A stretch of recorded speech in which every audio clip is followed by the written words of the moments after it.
It's an ideology with a wide reach and a controversial past. It inspires movements and has been associated with violence. So what is Wahhabism?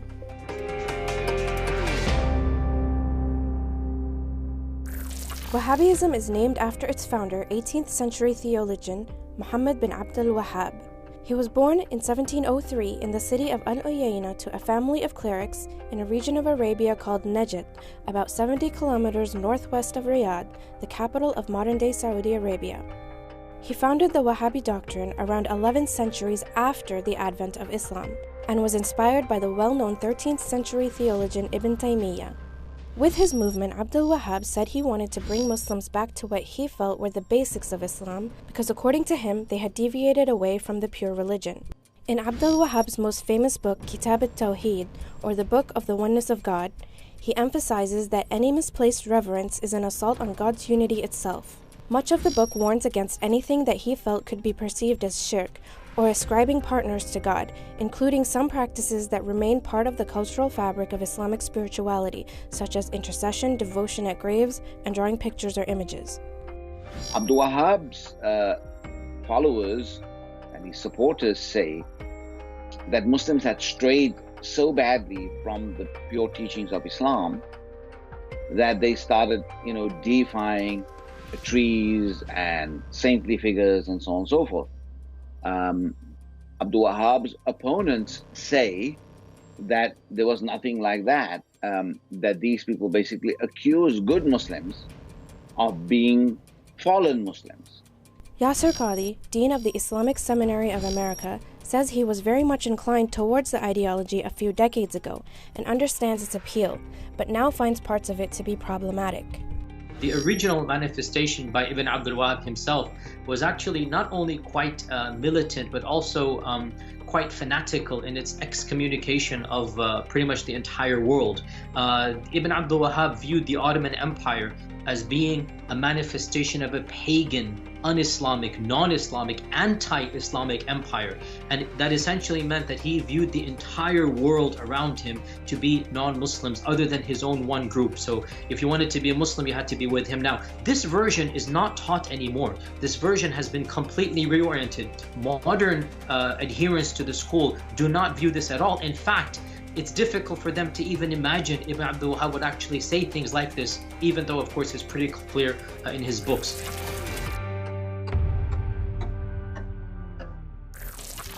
In 1744, Abdul Wahhab secured a pact with Muhammad ibn al-Saud, the founder of the first Saudi dynasty in Arabia.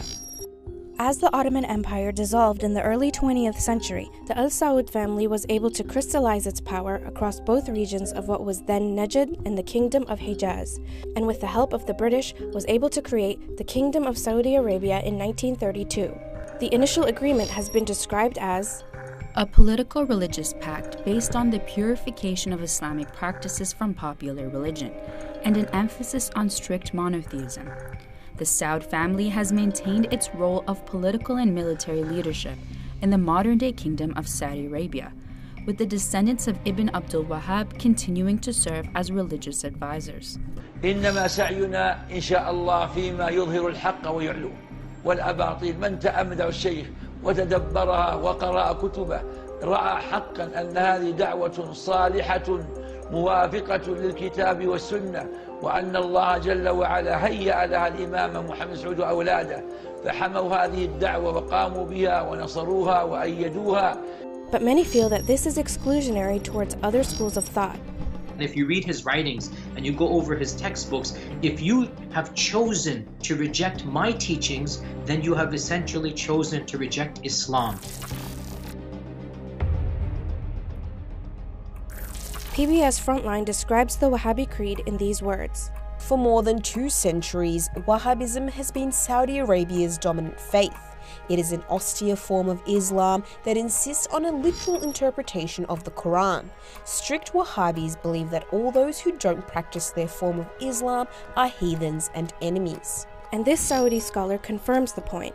من كتبه أنه يكفر المسلمين إنما يكفر من كفره الله ورسوله وأجمع المسلمون على تكفيره أما أنه يستقل بمسألة ويكفر فيها Aidan Bayram says in his academic paper, The Rise of Wahhabi Sectarianism and Its Impact in Saudi Arabia, they see other Muslims who do not think like Wahhabis as associating partners with God.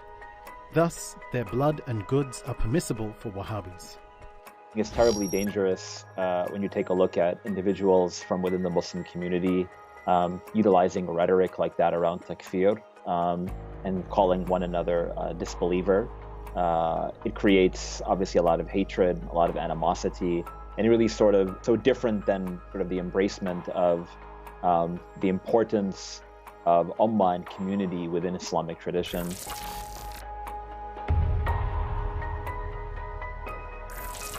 Wahhabism was able to spread with the help of Saudi petrodollars. Journalist Farid Zakaria says in a 2016 Washington Post column, in the 1950s, Saudi Arabia's Wahhabi version of Islam, a product of nomadic desert culture, was practiced by a tiny minority of Muslims, perhaps 1 to 2%. Then came the oil boom, and Saudi Arabia, flush with cash, spread these ideas throughout the Muslim world. The reach of Wahhabism outside the Arabian Peninsula has been far and wide. The UK-based Henry Jackson Society released a report in 2017 stating that Saudi Arabia, since the 1960s, has sponsored a multi-million-dollar effort to export Wahhabi Islam across the Islamic world, including to Muslim communities in the West. In his book, The Wahhabi Code, Terence Ward states that in Pakistan, General Zia-ul-Haq, after seizing power in 1977, imposed Sharia law and then gave carte blanche to create countless Saudi-funded Wahhabi madrasas. Hasan Bayev is a Muslim Chechen-American surgeon who worked under fire during the Second Chechen War. He describes his encounters with Wahhabis from Saudi Arabia in his memoir, The Oath. These so-called Wahhabis were beginning to cause problems in Chechnya. They claimed our Chechen traditions contradicted the Quran. In another passage of his memoir, he states, I had been told that the Wahhabis offered young men what we considered large sums, from $100 to $200 a month, to join the movement. Asmiati Malik and Scott Edwards say in The Conversation, in Malaysia, Saudi Arabia also donates to schools and universities to spread their conservative views. But Wahhabism, which is actually a strand found under the larger umbrella of Salafism, hasn't just been limited to the funding of madrasas and schools. The Wahhabi ideology has also been linked to many violent movements. It's been blamed for fueling the zeal of the 9/11 hijackers and for influencing groups such as Boko Haram, Al-Shabaab, and ISIS.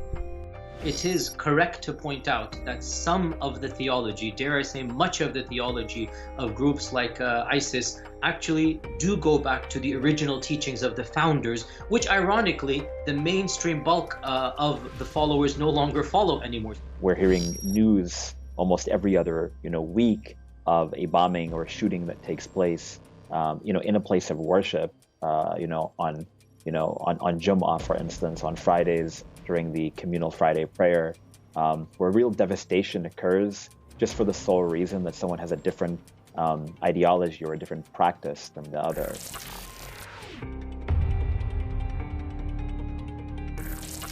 The rigid Wahhabi doctrine not only took away much of the faith's spirituality and soul, it also allowed for religious symbols of the past to be wiped out. Very extreme Wahhabi teachings have been responsible for the destruction of holy sites, and this has happened since they came into power. And the relics and the places of the Prophet ﷺ and the family of the Prophet and their homes and their spaces have been demolished by the Wahhabis over time. They have destroyed sites of Islamic history in service of their singular ideology. They did not consult the rest of the Muslim world about these issues.